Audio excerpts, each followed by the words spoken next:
The radar signature appeared at 3:47 hours, cutting through the pre-dawn darkness like a ghost materializing from the ether. Control tower operators at Nellis Air Force Base squinted at their screens, watching the unidentified aircraft maintain a steady course toward restricted airspace. The blip moved with purpose, too deliberate to be civilian, too bold to be friendly. Within minutes, two F-16C Fighting Falcons screamed into the Nevada sky, their afterburners painting orange streaks against the star-scattered canvas above. Captain Marcus Viper Rodriguez gripped his controls, his eyes locked on the mysterious craft ahead. Through his canopy, he could make out the silhouette of what appeared to be a modified F-15 Eagle, its profile somehow different, almost haunting in the moonlight.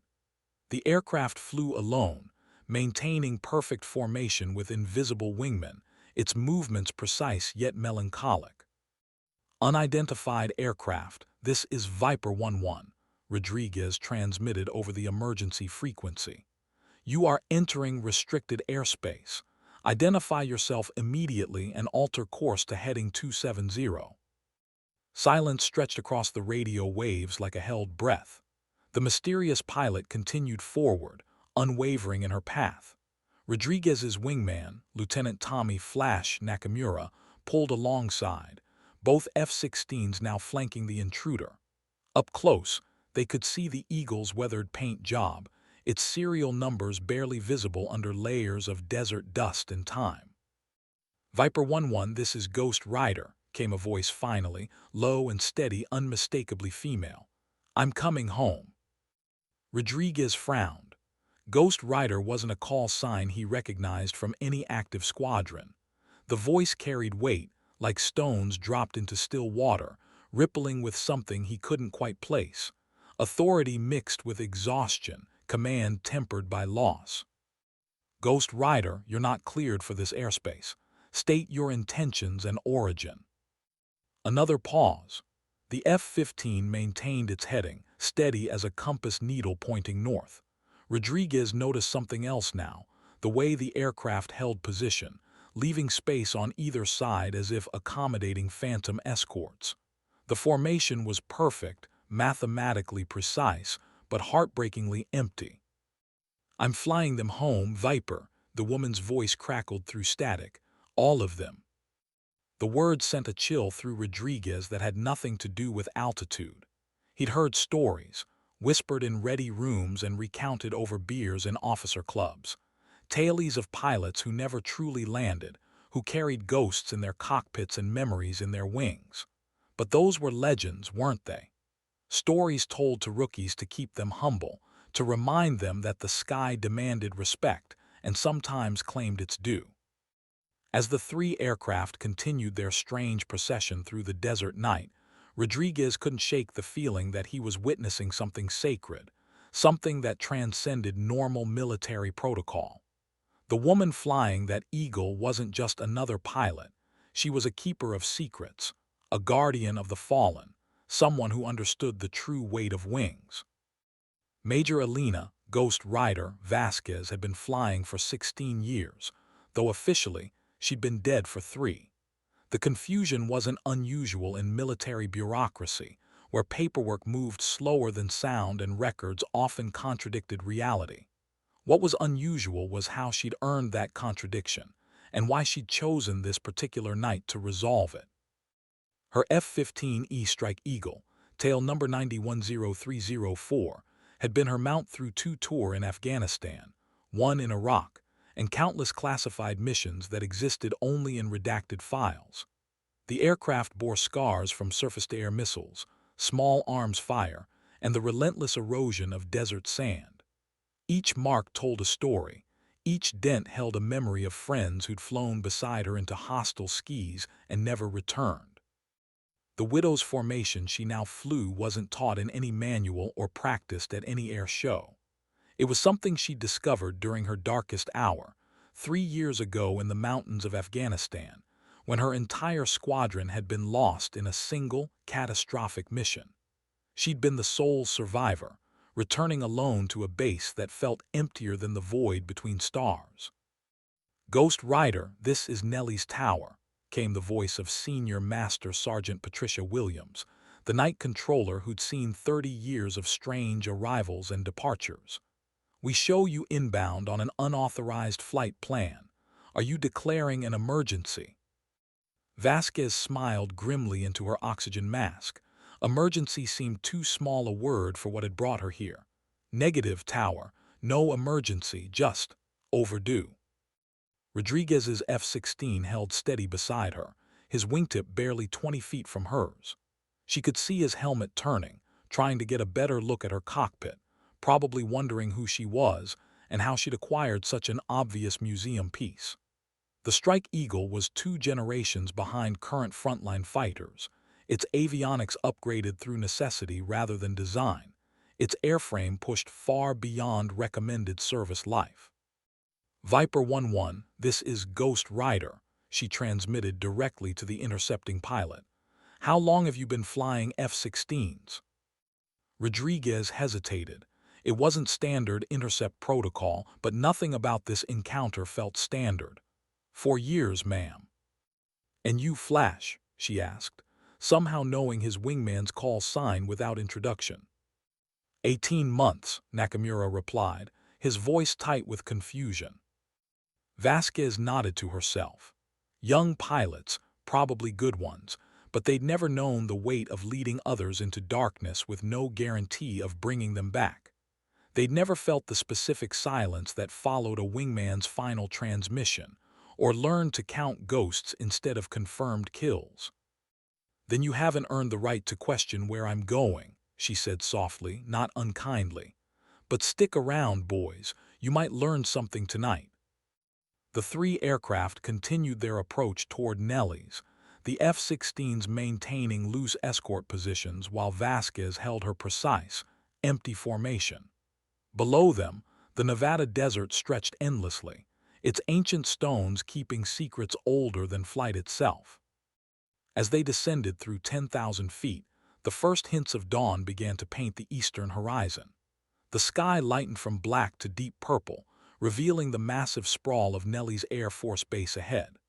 Vasquez could make out the familiar landmarks, the main runway where she'd first soloed in an F-16, the hangar where she'd met her first squadron commander, the memorial wall where too many names had been added over the years.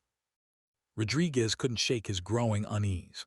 Something about this whole situation felt significant, like witnessing history rather than intercepting a violation. The way Ghost Rider flew, the precision of her movements, the casual authority in her voice, it all spoke to experience far beyond what any current squadron possessed.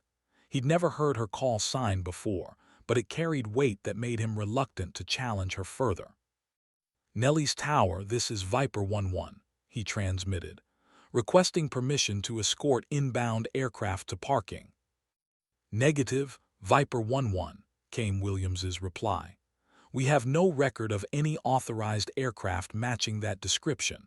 Maintain intercept protocol and await further instructions." But Vasquez was already making her approach, her F-15 settling into a perfect glide path as if the runway were calling her home.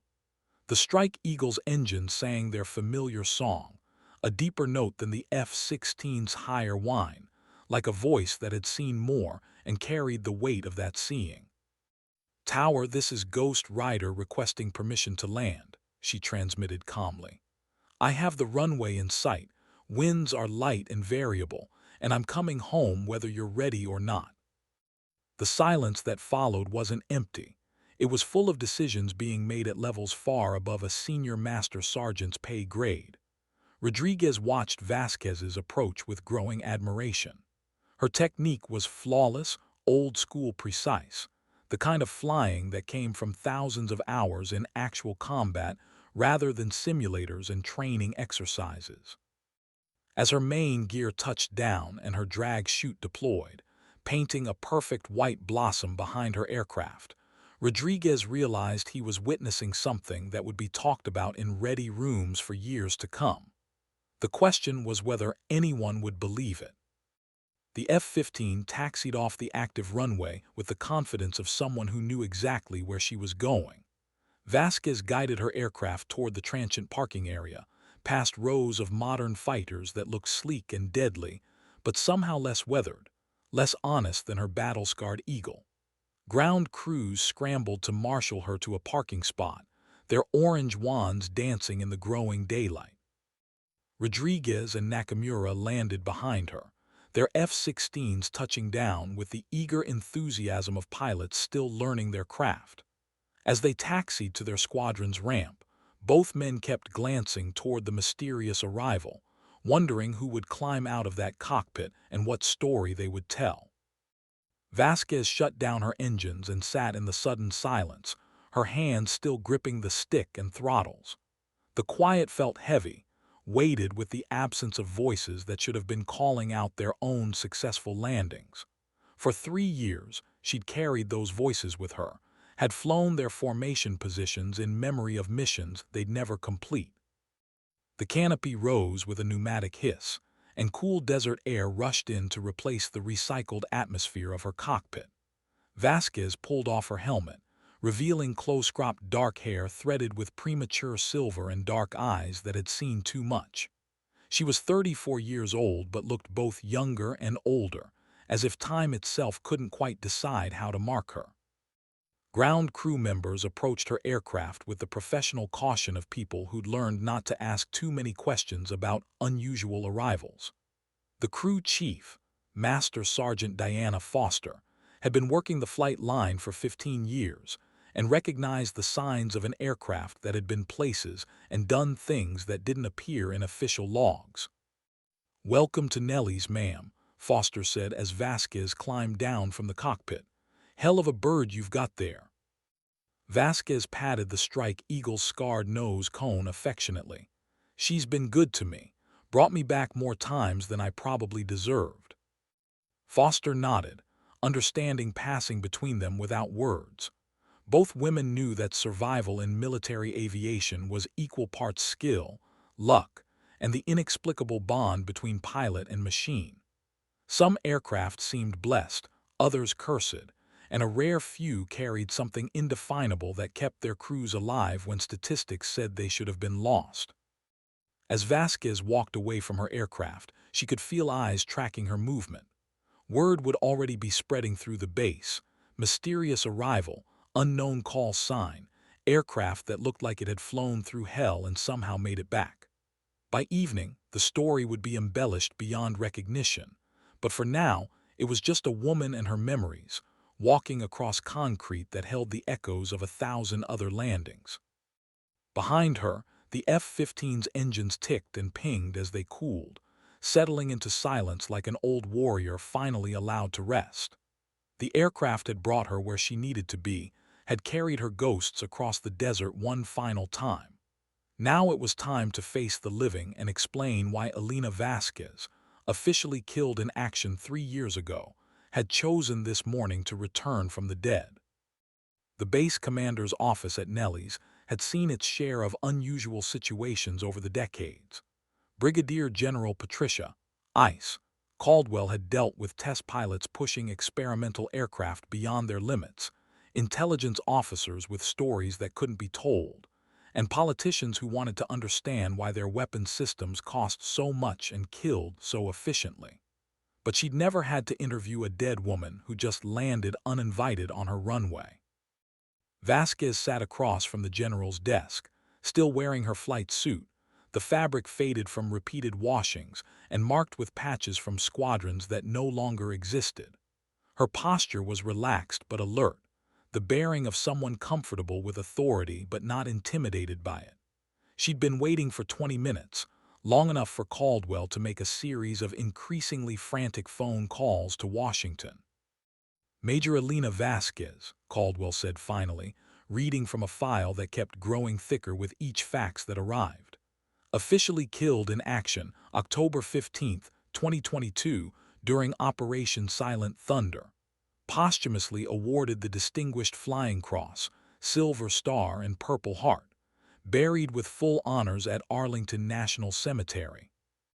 "I heard it was a lovely service," Vasquez replied dryly. "Sorry I couldn't attend." Caldwell set down the file and studied the woman across from her. The face matched the photographs, though it carried lines that hadn't been there in the official portraits.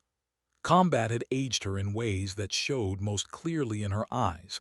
They held a depth that came from seeing friends die and somehow continuing to function afterward. According to these reports, your entire squadron was lost during a classified mission in Afghanistan. You were listed as missing in action, then presumed dead when satellite imagery confirmed your F-15 had been destroyed. Vasquez nodded slowly. The satellite imagery was correct. My aircraft was destroyed.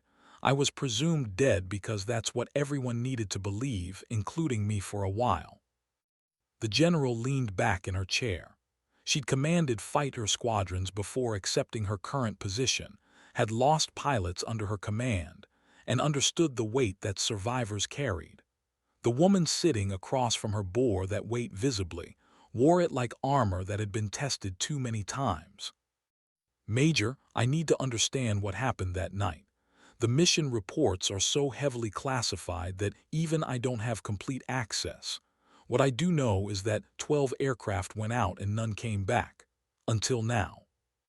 Vasquez was quiet for a long moment, her gaze drifting to the window that looked out over the flight line. She could see her F-15 parked among the modern fighters, incongruous and somehow defiant in its obsolescence. The aircraft had brought her this far. Now she had to finish the journey alone. We were hunting high-value targets in the Hindu Kush, she began, her voice steady but distant. Intelligence had located a meeting of senior Taliban leadership, a once-in-a-decade opportunity to decapitate their command structure. 12 aircraft, 4 flights of 3, all veteran crews. I was leading Phantom Flight, the youngest pilot in the formation but somehow trusted with the most dangerous approach vector. She paused, remembering. The mission was supposed to be clean, precision strikes, minimal collateral damage, in and out before their air defenses could react. Intelligence was wrong about the defenses. They had SA-15s we didn't know about, positioned perfectly to catch us in a crossfire. Caldwell had read enough after-action reports to imagine the chaos that followed. Modern surface-to-air missiles could turn the most advanced fighter into scrap metal in seconds, and pilots had milliseconds to react when threat warnings screamed in their ears. I watched 11 aircraft die in 40 seconds, Vasquez continued. Friends I'd known for years, pilots with families, crews with decades of experience between them. My wingman, Captain Jessica Torch Martinez, took a direct hit just as she was rolling in on target. Her aircraft disintegrated so completely that we never found enough pieces to fill a coffin. The general said nothing, recognizing the need for silence when someone was excavating buried trauma. Vasquez's voice had taken on the flat, clinical tone of someone describing events too painful to feel fully. My aircraft was hit as we were egressing.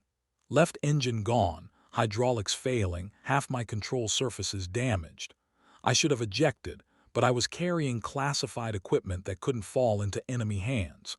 So I flew a crippled F-15 through mountain passes at night, bleeding fuel and altitude, trying to reach friendly territory. She looked directly at Caldwell then, her dark eyes reflecting depths of exhaustion that 3 years hadn't fully erased. I made it to a forward operating base just across the Pakistani border. Barely.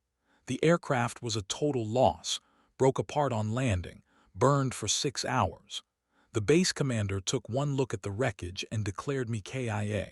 Figured it was easier than explaining how I'd survived what killed everyone else. And you let them? Vasquez nodded. At first I was too messed up to argue. Traumatic brain injury, broken ribs, burns on 60% of my body. Spent 4 months in a Pakistani military hospital under an assumed name, then another year in Germany recovering.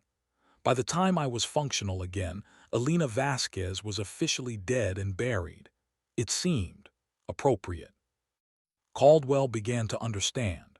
Military bureaucracy was notoriously inflexible, but sometimes that inflexibility created opportunities for people who needed to disappear. Vasquez had been given a chance to escape the survivor's guilt that destroyed so many combat veterans, and she'd taken it. "Where have you been for the past 2 years?" "Flying," Vasquez said simply. "Civilian contract work mostly. Forest fires in California, medical evacuations in Central America, cargo runs to places where asking questions is considered impolite. The kind of work that pays well and doesn't require background checks." She gestured toward the window. "That F-15 out there. I bought it as surplus military equipment, spent 2 years rebuilding it from the ground up. Every system, every component, everything flight critical. It became my therapy, my obsession, my way of staying connected to what I'd lost." The general was beginning to piece together the story. A dead pilot who'd never stopped flying, working on the margins of aviation where skill mattered more than paperwork. It explained the aircraft's condition, obviously military but not quite standard, upgraded in some ways, simplified in others.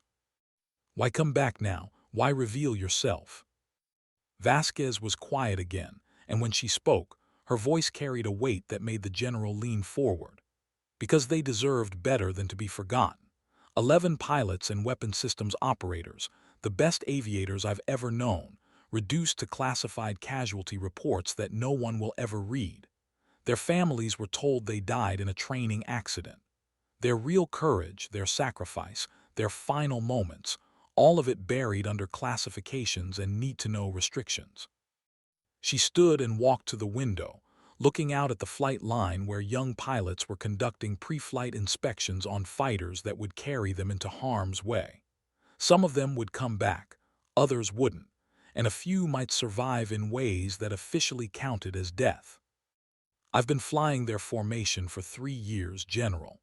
Every mission, every flight, I've held their positions, maintained their spacing, carried their memory in empty air. But I can't do it forever. I'm getting older, my reflexes are slowing, and eventually I'll join them for real. Before that happens, I want their story told. I want their families to know how they really died and why it mattered." Caldwell understood now why the woman had risked everything to land uninvited at Nellie's. This wasn't about personal redemption or dramatic gestures. It was about bearing witness, ensuring that sacrifice wasn't erased by the machinery of classification and bureaucracy. The phone on her desk buzzed, and her aide's voice crackled through the intercom. "General, I have the Secretary of Defense on line 1. He wants to speak with you about the unusual arrival." Caldwell looked at Vasquez, who had turned back from the window with a slight smile. "I assume you knew this would reach Washington quickly." "I was counting on it," Vasquez replied. "Some stories are too big for normal channels. Sometimes you have to force the issue." The general picked up the phone, knowing that the next few hours would determine whether Elena Vasquez remained officially dead or became something more dangerous to the military establishment, a living reminder of missions that were supposed to stay buried. Outside, her F-15 sat quietly on the ramp, its scarred skin reflecting the desert sun like armor that had been tested in fires most pilots never faced. The conversation with the Secretary of Defense had been brief and pointed. Within an hour, Caldwell's office was receiving visits from people who didn't appear on the base directory and carried identification that raised more questions than it answered. Vasquez watched the parade of intelligence officers and Pentagon officials with detached amusement, recognizing the familiar dance of an establishment trying to control information that had already slipped beyond their grasp. Colonel Marcus Thompson from Air Force Intelligence sat across from her now, his uniform bearing ribbons that spoke of desk duty rather than cockpit time. He'd been asking the same questions for 30 minutes, apparently hoping that repetition would reveal inconsistencies in her story. Vasquez had dealt with his type before, career officers who viewed combat pilots as necessary but dangerous assets that required careful handling. "Major, you must understand the delicate nature of this situation," Thompson said, his tone suggesting he was speaking to a child. Operation Silent Thunder remains highly classified. The enemy capabilities we encountered, the technology involved, the strategic implications, all of it is vital to national security. Vasquez nodded patiently. I understand classifications, Colonel. I held a top-secret clearance for 12 years and never violated it once. But I also understand that classification is sometimes used to hide embarrassment rather than protect genuine secrets. Thompson's jaw tightened. The circumstances of your survival raise serious questions about operational security. How do we know you weren't compromised during your time in Pakistani custody? How can we be certain your civilian activities haven't exposed sensitive information? Because I'm sitting here talking to you instead of selling weapons to the highest bidder, Vasquez replied calmly. If I'd been turned, Colonel, you'd have learned about it through intelligence channels, not because I landed on your runway and asked to speak with your commander. General Caldwell watched the exchange with growing frustration. She commanded combat units and knew the difference between legitimate security concerns and bureaucratic ass-covering. Thompson represented the worst aspects of the military-industrial complex, risk-averse administrators who viewed warriors as problems to be managed rather than assets to be supported. Colonel Thompson, I think we're approaching this from the wrong angle, she interrupted. Rather than questioning Major Vasquez's loyalty or security clearance, we should be debriefing her on 3 years of unreported intelligence. If she's been operating in regions of interest to the United States, her information could be invaluable. Vasquez smiled slightly at the general's tactical redirection. Caldwell had recognized that attacking the classification angle would only strengthen Thompson's position, while emphasizing the intelligence value of her return might open different possibilities. Actually, General, there might be something to that, Vasquez said. 3 years of contract flying takes you to interesting places. Central American drug interdiction, medical evacuations from contested areas in Africa, cargo runs to forward operating bases that don't appear on maps. You meet people, observe things, make connections that might not be obvious to analysts working from satellite imagery. Thompson leaned forward, his bureaucratic instincts suddenly alert to opportunity. What kind of connections? The kind that come from having actual conversations with pilots from other air forces, maintenance crews who work on different equipment, intelligence officers who drink too much and talk too freely about their real missions. Vasquez's voice carried the casual confidence of someone who'd learned to read people as carefully as instrument panels. She gestured toward the window where her F-15 was visible. That aircraft has been places and seen things that your satellites can't detect. 3 years of flying under the radar, literally and figuratively, gives you a different perspective on what's actually happening in the world versus what gets reported through official channels. Caldwell began to see the larger picture. Vasquez hadn't just returned to tell her squadron's story. She'd positioned herself as a unique intelligence asset whose value might outweigh the complications of her unofficial survival. It was a brilliant piece of strategic thinking, using her knowledge as leverage to force the system to listen. Major, I want you to work with our intelligence analysts over the next few days, the general decided. Formal debriefings on your observations, contacts, and activities since 2022. Colonel Thompson will coordinate the sessions and ensure proper classification handling. Thompson started to object, but Caldwell cut him off with a look that had ended many arguments over the years. Colonel, this is a direct order. Major Vasquez is a valuable intelligence resource, and we will treat her as such rather than a security problem. As the meeting broke up and Thompson left with obvious reluctance, Vasquez remained behind. The general poured 2 cups of coffee from the machine in her office, the kind of strong, bitter brew that kept Air Force commanders functional during 16-hour days. That was well played, Caldwell said, handing Vasquez a cup. Using intelligence value to justify your return, but I suspect there's more to your story than you're telling Colonel Thompson." Vasquez sipped the coffee and nodded. "There always is, General. The official version is what they need to hear. The real version is what I need to tell, eventually." "And what's the difference?" "The official version is about a pilot who survived against odds and gathered useful intelligence during 3 years of civilian contract work.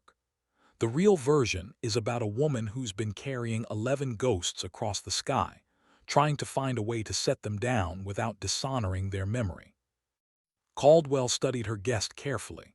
She'd known other combat veterans who carried invisible loads, had seen strong pilots broken by the weight of survival when others didn't make it home. Vasquez seemed to be handling it better than most, but the general suspected that appearance was carefully maintained. "And your ghosts, are you ready to set them down?"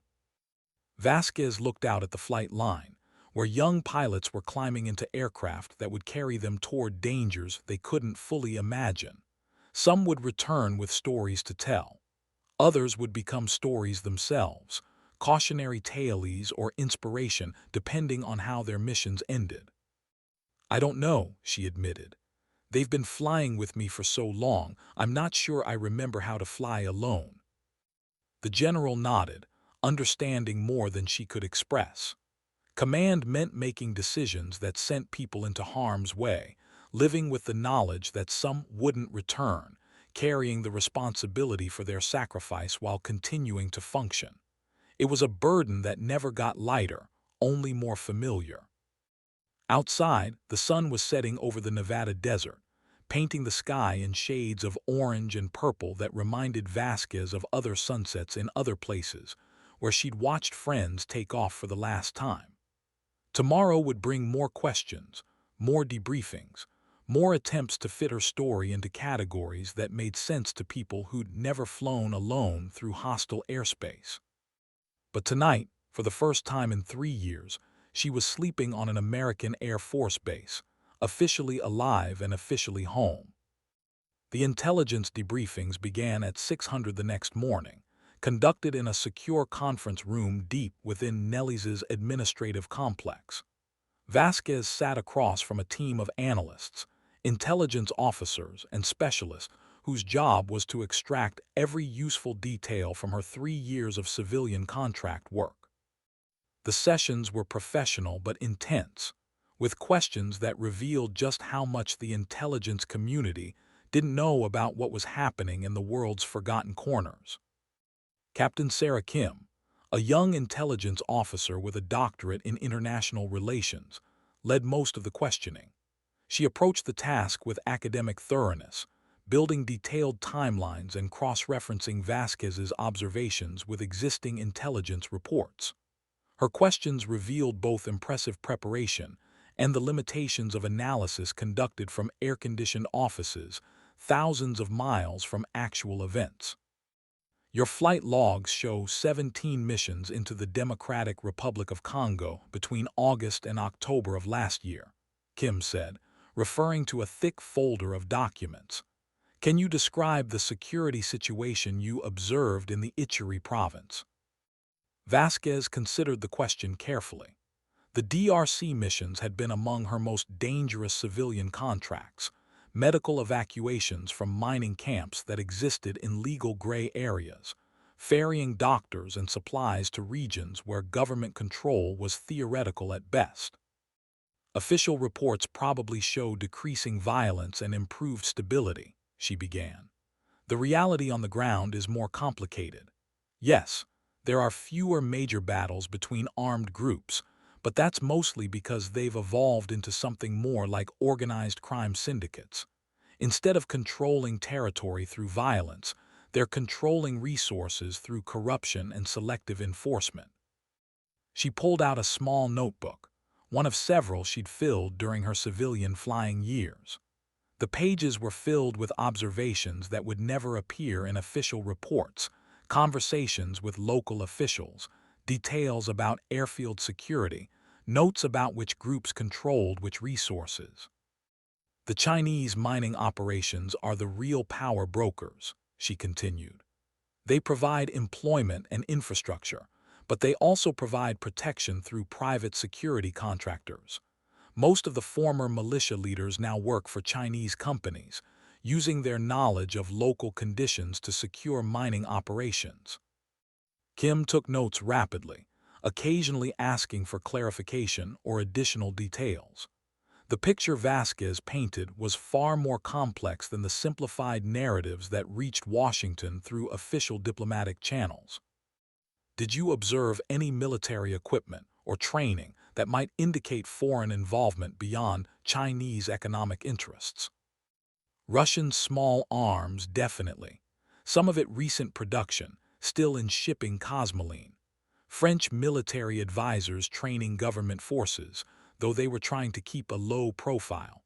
And there were always rumors about Cuban medical personnel, but I never confirmed those directly.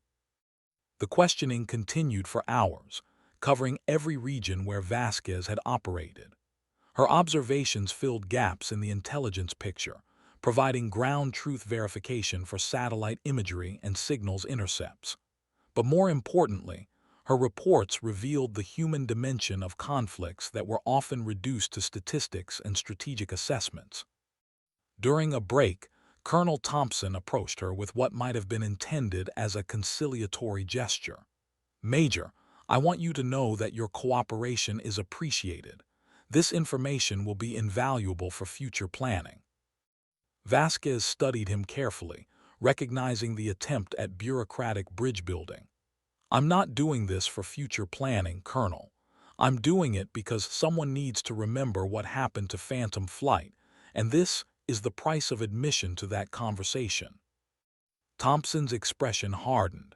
"Major, you need to understand that some stories can't be told, regardless of personal feelings. National security requires. National security requires honesty about what we ask our people to do and what happens when we send them into harm's way," Vasquez interrupted. 11 pilots died following orders, executing a mission they believed in, trusting intelligence that was wrong and support that didn't materialize. Their families deserve better than classified casualty reports. Their families were told they died serving their country. That should be enough. Vasquez stood slowly, her movement carrying the controlled tension of someone accustomed to violence but choosing restraint. "Have you ever been shot down, Colonel? Ever had to walk away from burning wreckage while listening to your friend's final transmissions on the radio?" Thompson said nothing, his silence confirming what his ribbons had already revealed about his combat experience. "Then don't tell me what should be enough for anyone's family. Don't lecture me about national security when you've never risked anything more dangerous than a paper cut from classified documents." The room fell silent, the intelligence analysts suddenly finding their laptops fascinating. General Caldwell, who had been observing from the corner, stepped forward before the confrontation could escalate further. "Colonel Thompson, I think we've accomplished enough for today. Major Vasquez, please continue with Captain Kim's team. Colonel, I'd like to see you in my office." As Thompson left with obvious reluctance, Caldwell approached Vasquez. "Major, I understand your frustration, but antagonizing the intelligence establishment won't help your squadron's cause." "With respect, General, nothing will help my squadron's cause if I let people like Thompson decide what story gets told. He's already made up his mind that this should stay buried, and he's got the bureaucratic power to make that happen." Caldwell nodded, recognizing the truth in that assessment. "Then we need to find a different approach. Thompson represents one faction in this discussion, but he's not the only voice that matters. There are people in Washington who understand the value of accurate history, even when it's uncomfortable." She moved to the secure phone in the corner of the room and dialed a number from memory. The conversation was brief, conducted in the careful language of people who understood that secure lines weren't necessarily private. "Major, I've arranged a meeting for tomorrow morning. Someone who knew your squadron and might be willing to listen to your story without prejudice." Vasquez raised an eyebrow. "Someone who knew Phantom Flight." someone who planned the mission that killed them. If anyone has the authority and motivation to set the record straight, it would be him. As the day's intelligence briefings concluded and the analysts packed up their laptops, Vasquez walked out to the flight line to check on her aircraft. The F-15 sat where she'd left it, now surrounded by maintenance equipment as ground crews conducted a thorough inspection. Master Sergeant Foster approached with a clipboard full of discrepancies and observations. "Ma'am, we've completed the initial inspection. This bird's been through hell, but whoever's been maintaining her knows their business. Some modifications I've never seen before, but everything's been done right." Vasquez smiled, remembering the countless hours she'd spent in Pakistani and German maintenance hangars, learning to work on systems that officially didn't exist. "What kind of modifications?" "Enhanced radar warning receiver, upgraded chaff and flare dispensers, some kind of communications equipment that's not in any technical manual I've seen. And the engines, they're standard F-100s, but someone's done internal work that's increased thrust by at least 10%. Foster handed her the clipboard. "Flight worthy, ma'am, but she's not going anywhere until we get proper authorization. Word from above is that this aircraft is grounded pending resolution of your legal status." Vasquez had expected that. The Air Force couldn't allow an aircraft of dubious ownership and uncertain configuration to operate from their facilities without proper paperwork. Her F-15 would remain a static display until bureaucrats in Washington decided what to do with a pilot who'd returned from the dead. That evening, she sat in the visiting officer's quarters, writing in a journal she'd kept since her first combat mission. The entries from the past 3 years made for difficult reading. Accounts of flying alone while maintaining formation with ghosts, of missions that paid well but felt empty, of nights when she'd considered joining her lost squadron in whatever realm awaited pilots who'd pushed their luck too far. But tonight's entry was different. For the first time in 3 years, she was writing as someone who officially existed, whose story might finally be told, whose ghosts might finally find the recognition they deserved. Tomorrow would bring new challenges, new attempts to silence or control her narrative. But tonight, Elena Ghost Rider Vasquez was home, and that was enough to begin healing wounds that had been left untreated too long. The man who walked into General Caldwell's office the next morning wore civilian clothes, but carried himself with the unmistakable bearing of a career military officer. Vasquez recognized Lieutenant General, retired James Reaper Morrison immediately, though he looked older than she remembered from their brief encounters before Operation Silent Thunder. His hair had gone completely gray, and his face bore the deep lines of someone who'd spent 3 years thinking about a mission that had gone catastrophically wrong. Morrison had been the Deputy Director of Operations for Special Activities during her active duty years, the man responsible for planning the most sensitive and dangerous missions flown by Air Force Special Operations units. He'd approved the intelligence that sent Phantom Flight into the Hindu Kush, and the weight of that decision was visible in every line of his weathered face. "Major Vasquez," he said quietly, extending his hand, "I'm glad you survived. I'm sorry it took 3 years for anyone to know it." Vasquez shook his hand, surprised by the genuine warmth in his grip. She'd expected defensiveness, bureaucratic deflection, perhaps even hostility. Instead, she found herself facing a man who seemed as haunted by Operation Silent Thunder as she was. "General Morrison, I wasn't sure you'd want to see me." "I've wanted to see you since October 16th, 2022, he replied. "The day I had to brief the Secretary of Defense on how 12 aircraft and 24 aircrew had been lost in a single night. The day I had to explain how intelligence we'd considered gold-plated had turned into a death trap." General Caldwell gestured for both officers to sit, then moved to the coffee machine with the practiced efficiency of someone who'd mediated difficult conversations before. The morning sun streamed through the windows, illuminating the photos on her wall, images of aircraft and aircrew from decades of Air Force operations, reminders of the human cost of national defense. Morrison opened a briefcase and withdrew a thick folder marked with classifications that made Vasquez's top-secret clearance seem quaint.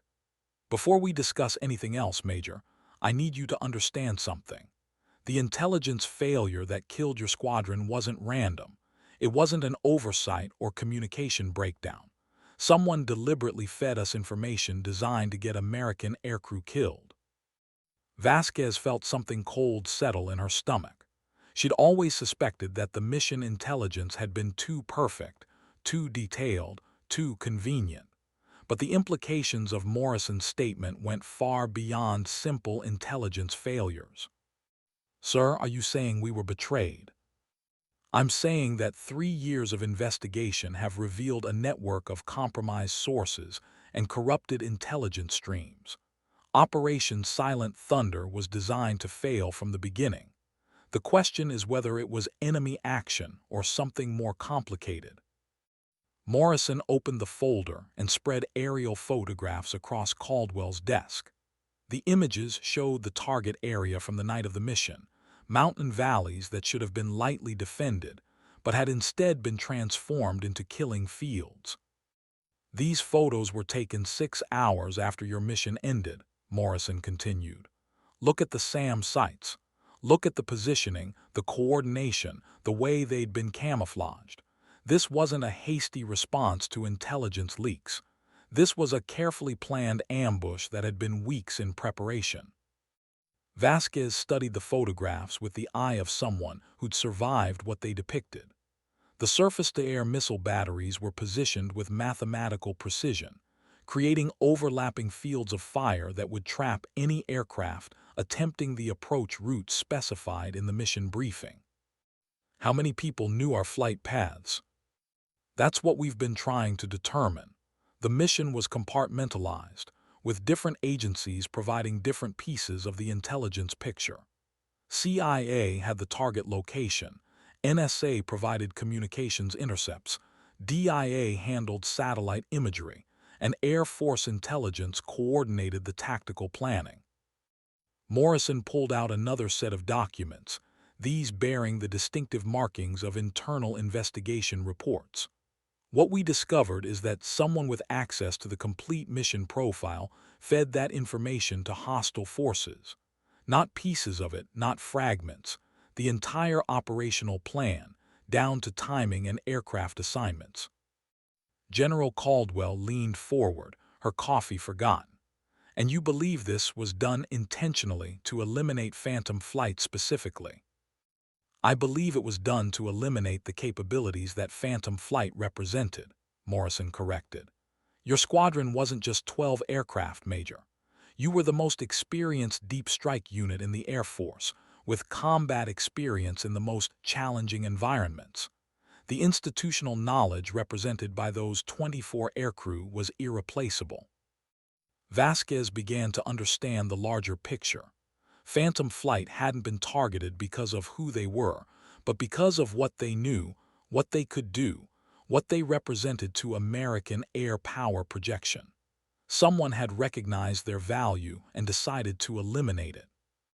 Who would benefit from degrading our special operations capabilities? Morrison's expression darkened. That's where this gets complicated. Foreign adversaries, obviously, but also domestic interests that profit from extended conflicts, defense contractors who benefit from capability gaps, political factions that prefer different approaches to national security.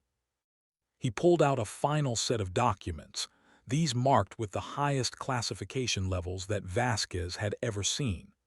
Major, what I'm about to tell you cannot leave this room. The investigation into Operation Silent Thunder has revealed corruption at levels that threaten the foundations of our national security establishment. Vasquez felt the room grow quieter, as if the walls themselves were leaning in to listen. Morrison's voice dropped to just above a whisper, carrying the weight of secrets that could topple governments. The intelligence that sent your squadron to die came from sources that were being paid by a consortium of defense contractors, foreign intelligence services, and political operatives. The goal wasn't just to eliminate your capabilities. It was to create a capability gap that would justify increased defense spending and political realignment. The silence that followed was profound. Vasquez stared at the documents spread across the desk, trying to process the implications of what Morrison was telling her. Her squadron hadn't just been killed, they'd been murdered, sacrificed to serve interests that had nothing to do with national defense. "How long have you known this?" 18 months, Morrison admitted. But knowing and proving are different things. The evidence exists, but it's scattered across multiple agencies and classification levels. Some of it was acquired through methods that can't be revealed in court. Other pieces require testimony from sources who would rather die than speak publicly. General Caldwell found her voice. "General Morrison, if this is true, why hasn't it been brought to the appropriate authorities?" Morrison laughed bitterly. "Because the appropriate authorities include some of the people who facilitated the corruption. This goes all the way up, General.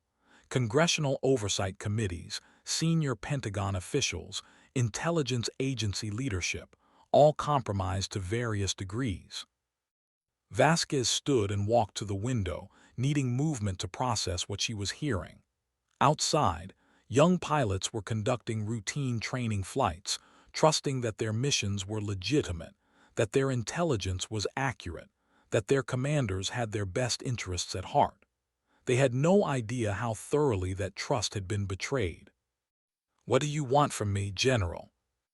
Morrison began gathering the documents, his movements careful and deliberate. "I want you to help me tell the truth, Major.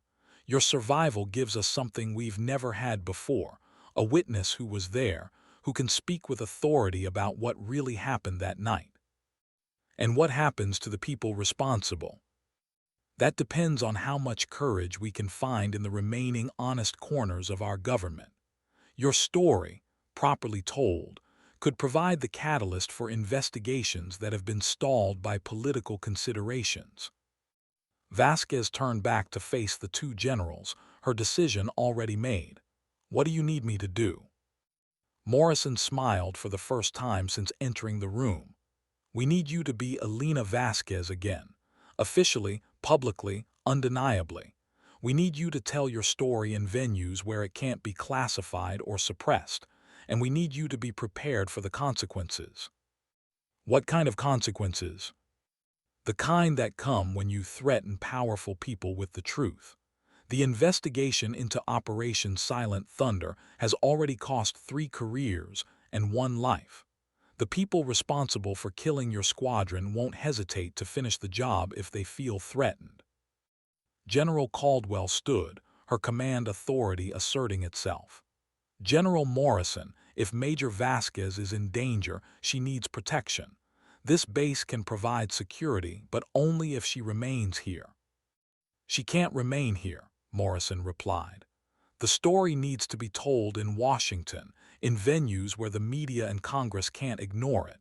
Hiding on a military base won't serve anyone's interests." Vasquez looked between the two generals, understanding that she was being asked to choose between safety and justice, between personal survival and honoring her fallen squadron. The choice wasn't difficult. She'd been preparing for this moment for 3 years, carrying her ghosts across the sky until she found a way to speak for them. "I'll do it," she said simply, "but I have conditions." Morrison raised an eyebrow. "What conditions?" "First, my squadron gets full recognition for their service and sacrifice. No more classified casualty reports, no more training accident cover stories. Their families learn the truth about how they died and why it mattered." "Agreed." "Second, I want my aircraft back. It's been my home for 3 years, and I'm not leaving it behind for some bureaucrat to turn into a museum piece." General Caldwell started to object, but Morrison held up a hand. "That can be arranged. What else?"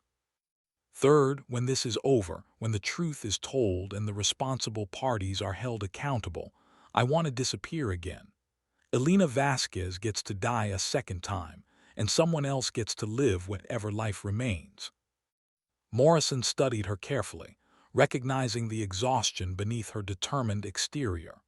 3 years of carrying impossible burdens had taken their toll, and she was asking for the right to lay them down when her duty was complete. That's a reasonable request, Major, but first we have work to do. As the meeting concluded and Morrison prepared to leave for Washington, Vasquez remained behind with General Caldwell. The base commander poured fresh coffee and studied her guest with the analytical gaze of someone who'd spent decades evaluating combat readiness. Major, are you certain about this course of action? Once you go public, there's no going back. Your life will never be private again. Vasquez nodded, her resolve firm. General, I've been flying alone for 3 years, maintaining formation with people who can't fly with me anymore. This is my chance to finally bring them home. Outside, the Nevada sun was climbing toward its zenith, promising another day of clear skies and unlimited visibility. Vasquez could see her F-15 on the flight line, its scarred wings reflecting light like a beacon calling her toward whatever came next. Tomorrow, she would begin the journey to Washington and the most important mission of her career. Tonight, she would write in her journal one last time as a dead woman, preparing to be reborn as someone who could speak for those who would never speak again. The flight to Washington took place 3 days later, with Vasquez back in the cockpit of her F-15 for the first time since landing at Nellis.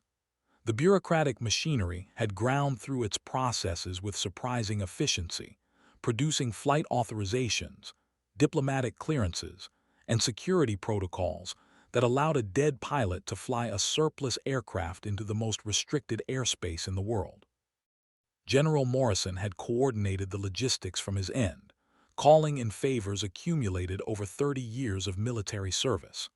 The flight plan took them over landscape that told the story of American aviation, Edwards Air Force Base, where test pilots had first broken the sound barrier, the Colorado Rockies, where high-altitude training had prepared generations for combat, the Great Plains, where bomber crews had practiced for missions they hoped never to fly.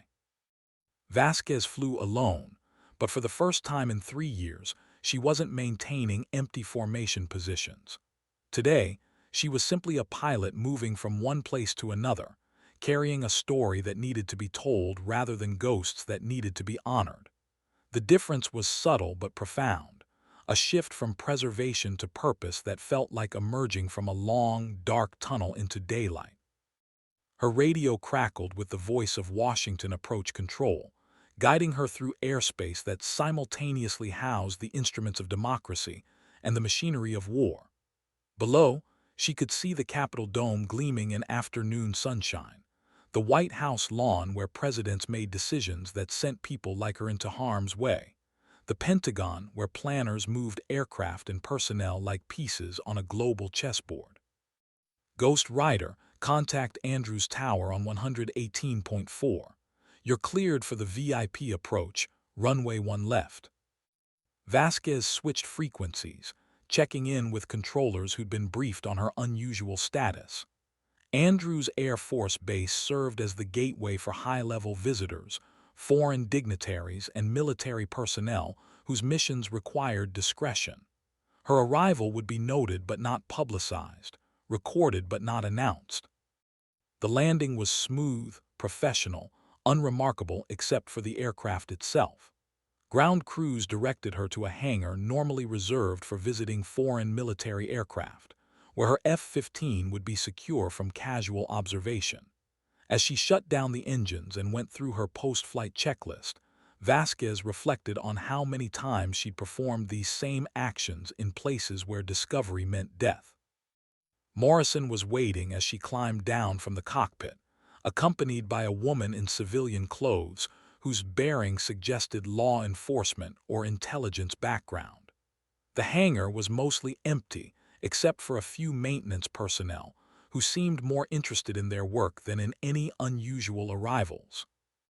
Major Vasquez, this is Deputy Director Sarah Chen from the FBI, Morrison said by way of introduction. "She's leading the investigation into the intelligence corruption we discussed." Chen extended her hand with the firm grip of someone accustomed to dealing with hostile witnesses and uncooperative subjects. "Major, thank you for coming forward. Your testimony could be crucial to our case." Vasquez studied the FBI agent carefully, noting the intelligence in her eyes and the slight tension that suggested someone operating under considerable pressure. "Deputy Director, before we discuss testimony, I need to understand what you've uncovered and what you plan to do with it." Chen gestured toward a secure briefing room adjacent to the hangar. "That's exactly what we need to discuss. The scope of this investigation has expanded far beyond a single intelligence failure. We're looking at systematic corruption that touches multiple agencies and private organizations." As they walked toward the briefing room, Vasquez caught sight of her reflection in the hangar's polished floor. For 3 years, she'd existed in the shadows, flying missions that didn't officially happen for people who officially didn't exist. Now she was about to step into the spotlight as a key witness in what might become the most significant national security investigation of the decade. The briefing room was equipped with the latest secure communication systems and surrounded by technology designed to prevent electronic surveillance. Chen activated the security protocols and gestured for Morrison and Vasquez to sit at a conference table that had probably hosted discussions about operations around the world. "Major, before we begin, I need you to understand the risks involved in what we're asking you to do," Chen said. "The people responsible for Operation Silent Thunder's failure have significant resources and no compunction about using them. 3 potential witnesses have already died in accidents that weren't accidental." Vasquez wasn't surprised. She'd spent 3 years operating in environments where violence was a routine tool of problem-solving, and she understood that domestic politics could be just as deadly as foreign conflicts. "What kind of protection can you offer?" "Limited," Chen admitted. "We can provide some security, but not the kind of comprehensive protection that would keep you completely safe. The best protection is speed. Get the truth out quickly and publicly, making it too costly for anyone to silence you after the fact." Morrison opened his briefcase and withdrew a fresh set of documents, these bearing current classification stamps and intelligence agency letterheads. "Major, what we've learned goes beyond what I told you at Nellie's. The corruption network includes active-duty military officers, current and former intelligence officials, defense contractors, and political operatives from both parties." Chen activated a wall-mounted display and began projecting organizational charts that looked like something from a conspiracy theorist's fever dream.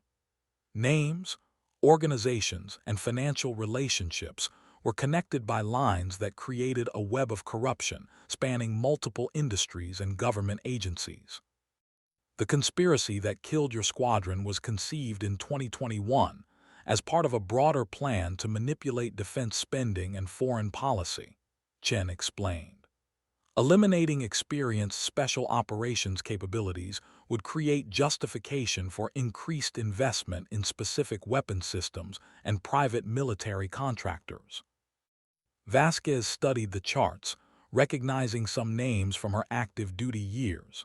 Senior officers she'd respected, intelligence officials who'd briefed her squadron, contractors who'd provided logistical support for their missions. The scope of the corruption was staggering. How many people are involved? Direct participants, about 40. Indirect beneficiaries who may not have known the full scope, several hundred. Financial institutions, defense contractors, political action committees. The network extends into every corner of the national security establishment. Morrison leaned forward, his expression grim. "Major, this goes beyond military corruption. The people who killed your squadron were working to undermine American foreign policy, weaken our military capabilities, and profit from the resulting chaos. They're not just criminals, they're traitors." The room fell silent as Vasquez processed the implications. Her squadron hadn't just been murdered for money. They'd been sacrificed to serve interests that were fundamentally hostile to American security. The knowledge was somehow both worse and better than simple corruption, adding moral clarity to what might otherwise be a complex tale of bureaucratic failure. "What do you need me to do?" Chen consulted her notes, flipping through pages of carefully prepared questions and timeline reconstructions. "We need your first-hand account of the mission planning, intelligence briefings, and tactical execution. We need details that only someone who was there could provide, and we need you to testify before a grand jury and eventually at trial." "When?" "The grand jury convenes next week. Trials could begin within 6 months, depending on plea negotiations and legal maneuvering." Vasquez considered the timeline, thinking about what 6 months of public exposure would mean for her security and sanity. She'd grown accustomed to anonymity, to operating below the radar of official attention. Becoming a public figure would require adjustments she wasn't sure she was ready to make. And after the trials, what happens to Elena Vasquez then? Morrison and Chen exchanged glances, clearly having discussed this question before. "That depends partly on the outcomes and partly on your preferences," Morrison said. "If convictions are secured and the corruption network is dismantled, you could return to active duty, accept a civilian position with appropriate security clearances, or pursue whatever civilian career interests you. Or Elena Vasquez could disappear again, with a new identity and enough resources to build whatever life you choose. The government owes you that option, given what you've endured and what you're risking now." Chen activated the display again, showing a different set of charts, these depicting security arrangements, safe houses, and communication protocols. "For now, we need to focus on keeping you alive and productive as a witness. The next few weeks will be the most dangerous." As the briefing concluded and security arrangements were finalized, Vasquez found herself thinking about the pilots who'd been flying routine missions while she met with investigators. They trusted their intelligence, believed in their missions, assumed that the system worked as advertised. None of them suspected that the same system had murdered 11 of their colleagues and tried to murder her. That evening, she sat in a secure apartment near Andrews Air Force Base, writing in her journal under the protection of FBI agents who remained invisible but vigilant. For the first time in 3 years, she was writing as someone whose story would be told, whose testimony would matter, whose survival had purpose beyond simply honoring the dead. Tomorrow would bring the first of many interviews, the beginning of a process that would either bring justice for phantom flight or get her killed trying. But tonight, Elena "Ghost Rider" Vasquez was simply a pilot preparing for the most important mission of her career, one that would finally allow her to complete the formation that had been broken 3 years ago in the mountains of Afghanistan. The FBI's Washington field office occupied a building that projected bureaucratic competence without architectural distinction, the kind of structure designed to be functional rather than memorable. Vasquez entered through a secure garage, accompanied by agents who seemed more nervous than she felt. The past 3 years had taught her to manage anxiety through preparation and acceptance, skills that served her well as she prepared to provide testimony that could topple powerful interests. Deputy Director Chen led her through corridors lined with photographs of previous FBI directors and notable cases, reminders that the Bureau had faced corruption at the highest levels before.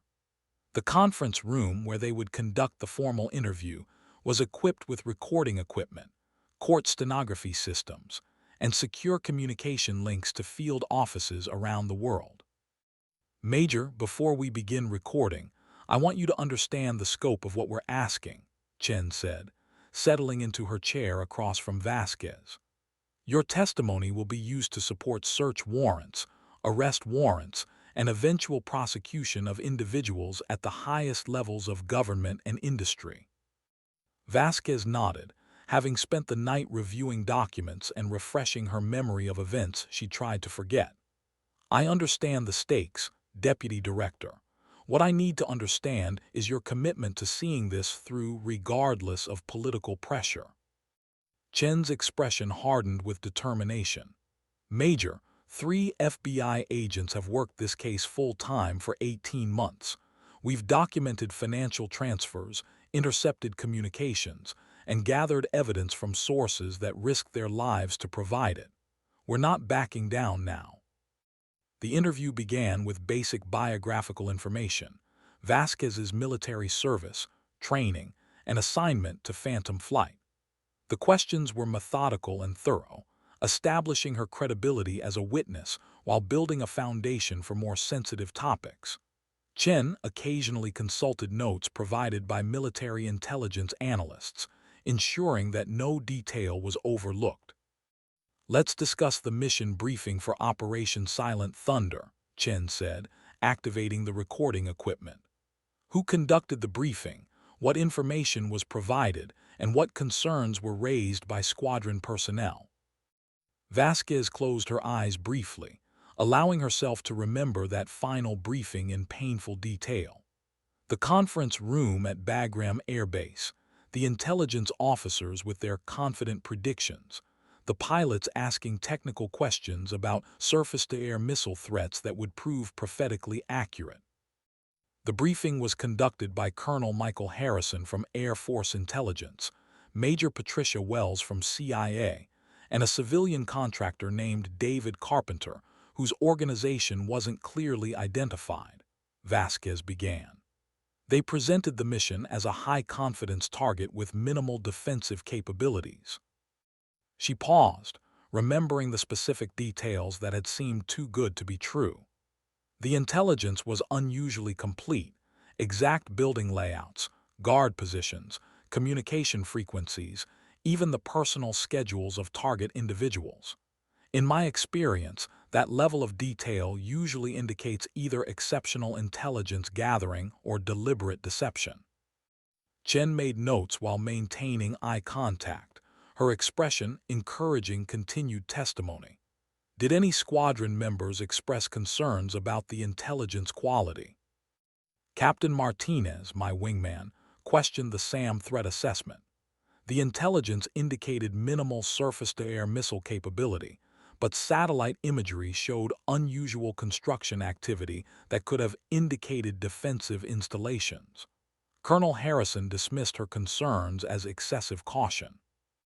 The interview continued for hours, with Chen methodically documenting every aspect of the mission planning and execution. Vasquez found herself reliving details she tried to suppress: the excited chatter of pilots preparing for a significant mission, the confidence of intelligence officers who'd never flown in combat, the casual way commanders had dismissed legitimate tactical concerns. "Major, I need you to describe the actual mission execution in as much detail as possible.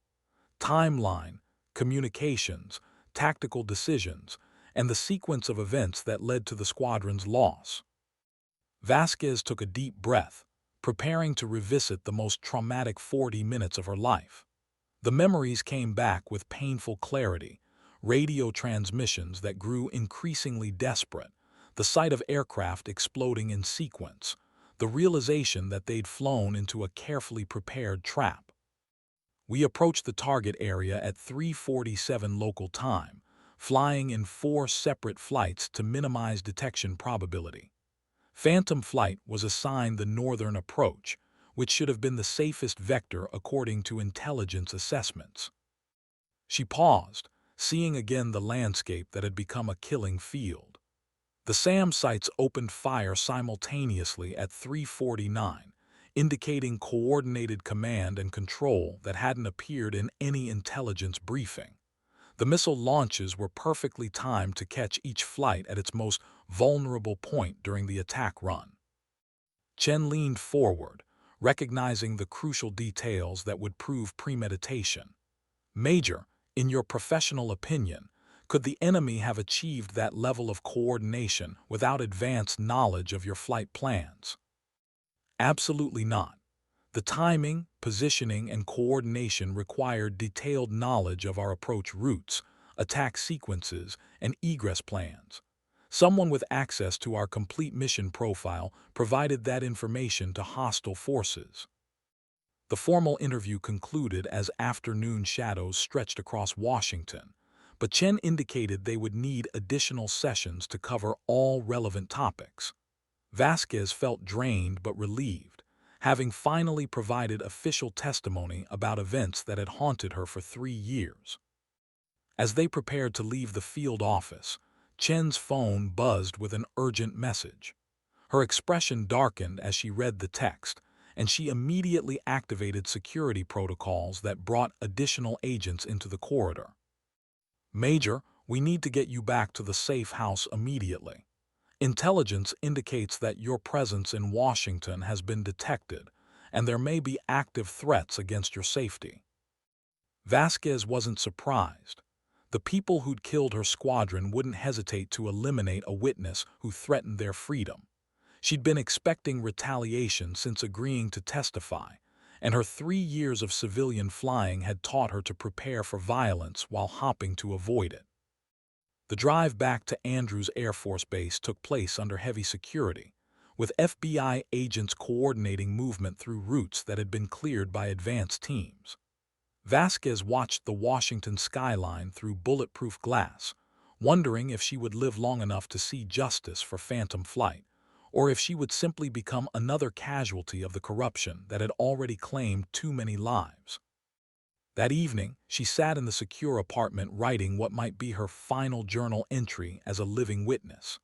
The FBI's protection was professional but not foolproof, and she understood that survival now depended as much on luck as security measures. If something happened to her, the journal would serve as a backup record of her testimony, a final chance to speak for pilots who would never speak again. Outside, federal agents maintained their vigilant watch, while the machinery of justice ground forward with bureaucratic determination. Tomorrow would bring new interviews, additional testimony, and continued efforts by powerful interests to prevent the truth from emerging. But tonight, for the first time in 3 years, Elena Vasquez felt that her squadron's story was finally being heard by people with the authority and determination to act on it. The assassination attempt came at 3:47 hours, exactly 3 years to the minute after Operation Silent Thunder had begun. Vasquez was awake, having learned during her civilian years that the moments just before dawn were when violence most often erupted. She lay in bed listening to the subtle sounds of FBI agents changing shifts, the quiet murmur of radio communications, the distant hum of traffic beginning another Washington day. The silence that followed was too complete, too sudden. Vasquez had spent enough time in hostile environments to recognize when normal patterns were disrupted by predatory intent. She rolled out of bed and moved to the window, staying low and avoiding the sight lines that a sniper might use. The apartment complex's parking lot was empty except for 2 vehicles that shouldn't have been there, unmarked sedans positioned to provide overwatch and rapid response. But the FBI agents who should have been providing that response were nowhere visible, and that absence told Vasquez everything she needed to know about the immediate threat level. Her phone buzzed with a text message from an unknown number. "The ghosts you carry want you to join them. Stop talking or start dying." Vasquez smiled grimly at the threat's lack of originality. 3 years of flying dangerous missions for questionable clients had exposed her to more creative death threats than these people could imagine. What concerned her wasn't the message itself, but the fact that hostile forces had penetrated FBI security deeply enough to compromise her protection detail. She moved to the apartment's emergency communication system and activated the distress beacon that would alert backup security teams. Then she retrieved the pistol she'd hidden despite FBI assurances that weapons weren't necessary, checking the action and ensuring a round was chambered. If someone wanted to silence her testimony, they would discover that 3 years of civilian contract work had taught her skills that weren't covered in standard Air Force training. The first intruder came through the sliding door that led to the apartment's balcony, moving with professional competence but insufficient caution. Vasquez waited until he was fully committed to entering the room before engaging, two centermass shots that dropped him silently. The suppressed pistol he'd been carrying suggested this was intended to be a quiet elimination rather than a dramatic statement. The second intruder approached through the apartment's front door, apparently unaware that his partner had been neutralized. Vasquez positioned herself to engage from cover, using furniture and walls to minimize her exposure while maintaining clear fields of fire. When he entered the living room, she ended the threat with the same professional efficiency that had kept her alive in far more challenging environments. The response came within minutes. FBI tactical teams that had been positioned as backup to the compromised primary security detail. They entered the apartment with practiced precision, quickly securing the scene and establishing that Vasquez was unharmed while the immediate threats had been eliminated. Deputy Director Chen arrived 30 minutes later, her expression mixing relief with anger at the security failure. "Major, are you injured?" "No, but your primary security team has been compromised. The intruders knew exactly when and how to penetrate the perimeter, and they had access to communication frequencies they shouldn't have known." Chen nodded grimly, already coordinating with internal security investigators who would examine how hostile forces had penetrated FBI protection protocols. "Major, this changes our timeline. We can't wait for the scheduled grand jury proceedings. We need to get your testimony on record immediately." Vasquez looked at the two bodies being processed by crime scene investigators, men who died trying to prevent her from speaking for her fallen squadron. Their failure wasn't just tactical, it was moral, the latest casualties in a corruption conspiracy that had already claimed too many lives. "How quickly can we proceed?" "The grand jury can be convened in emergency session within 12 hours. If you're willing to testify immediately, we can have your statement on record and sealed before anyone can organize another attempt on your life." Vasquez considered the proposal, weighing the risks of proceeding quickly against the certainty that delay would provide additional opportunities for elimination. The dead intruders had proven that her enemies possessed sophisticated capabilities and detailed intelligence about FBI operations. "Let's do it, but I want additional security measures, and I want General Morrison present as a witness to ensure the testimony isn't subsequently altered or suppressed." Chen agreed to the conditions, activating communication protocols that would convene an emergency grand jury session with unprecedented security measures. As federal marshals arrived to provide enhanced protection, Vasquez prepared for what might be her final opportunity to speak for Phantom Flight. The emergency grand jury convened at the federal courthouse in downtown Washington, with security measures normally reserved for terrorism trials. Vasquez entered through underground passages that connected to the jail complex, avoiding exposure to potential sniper positions or vehicle-borne explosive devices. The courtroom itself had been swept for electronic surveillance devices and secured by teams that included military explosive ordnance disposal specialists. 23 grand jurors listened as Vasquez provided detailed testimony about Operation Silent Thunder, the intelligence failures that had killed her squadron, and the evidence she'd gathered during 3 years of civilian flying. Her statement was comprehensive and damning, providing the legal foundation for indictments that would reach the highest levels of government and industry. The questions from grand jurors revealed both understanding and outrage as they processed the scope of the corruption conspiracy. These were ordinary citizens, accountants, teachers, small business owners, who'd been asked to determine whether their government officials had committed treason for personal profit. "Major Vasquez, in your professional opinion, were the deaths of your squadron members the result of enemy action or domestic betrayal?" asked the grand jury foreman, a retired teacher whose voice carried moral authority. Domestic betrayal, sir. The enemy forces that killed my squadron were provided with information they could only have obtained from American sources. The timing, coordination, and effectiveness of their response prove that someone with access to our complete mission profile deliberately compromised our security. The testimony continued for 6 hours, with prosecutors presenting evidence that corroborated Vasquez's account while defense attorneys, who would represent the accused, raised procedural objections that were consistently overruled. By evening, the grand jury had voted to approve indictments against 47 individuals, including active-duty military officers, current and former government officials, and private contractors. As Vasquez left the courthouse under heavy security, she reflected on the day's proceedings with mixed emotions. Justice for Phantom Flight was finally within reach, but the process had revealed corruption so extensive that she wondered whether the American national security system could survive the necessary reforms. General Morrison waited in the secure vehicle that would transport her back to Andrews Air Force Base, his expression reflecting both satisfaction and concern about the political earthquake they just triggered. Major, congratulations.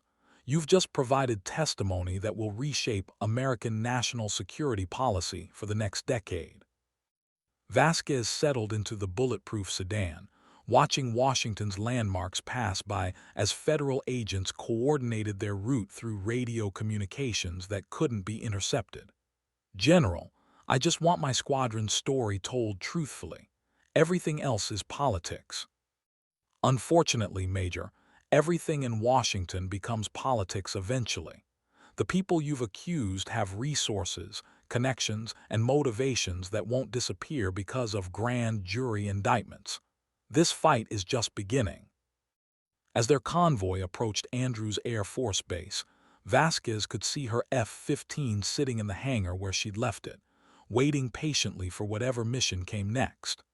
The aircraft had carried her through 3 years of exile and brought her home to face the truth about Operation Silent Thunder. Soon, it might carry her away again, toward whatever life remained after speaking for the dead. The trials that followed would be among the most significant prosecutions in American history, with defendants who included a former Secretary of Defense, 3 active-duty generals, 2 sitting congressmen, and the CEOs of major defense contractors. The evidence that Vasquez and other witnesses provided would expose corruption networks that had operated for decades, profiting from conflicts they'd helped create and perpetuate. But that evening, as she prepared for sleep in a heavily guarded military facility, Elena Ghost Rider Vasquez allowed herself to believe that her squadron's ghosts could finally rest. She'd flown them home through 3 years of exile and testimony, had spoken their names in venues where their sacrifice would be remembered rather than classified. Tomorrow would bring new challenges, continued threats, and the complex process of rebuilding a national security system that had been corrupted from within. But tonight, for the first time since October 15, 2022, she slept without hearing the final transmissions of friends who'd trusted their government and died for that trust. The first trial began 6 months later, with media attention that transformed a federal courthouse into the center of national political controversy. Vasquez testified for 3 days, providing detailed accounts of Operation Silent Thunder while defense attorneys attempted to discredit her survival, question her motives, and minimize the significance of her evidence. The lead prosecutor, Assistant Attorney General Maria Santos, had built her career prosecuting public corruption cases, but nothing had prepared her for the scope and complexity of the conspiracy that Vasquez's testimony revealed. The case involved classified information, national security implications, and defendants with resources that dwarfed typical white-collar crime prosecutions.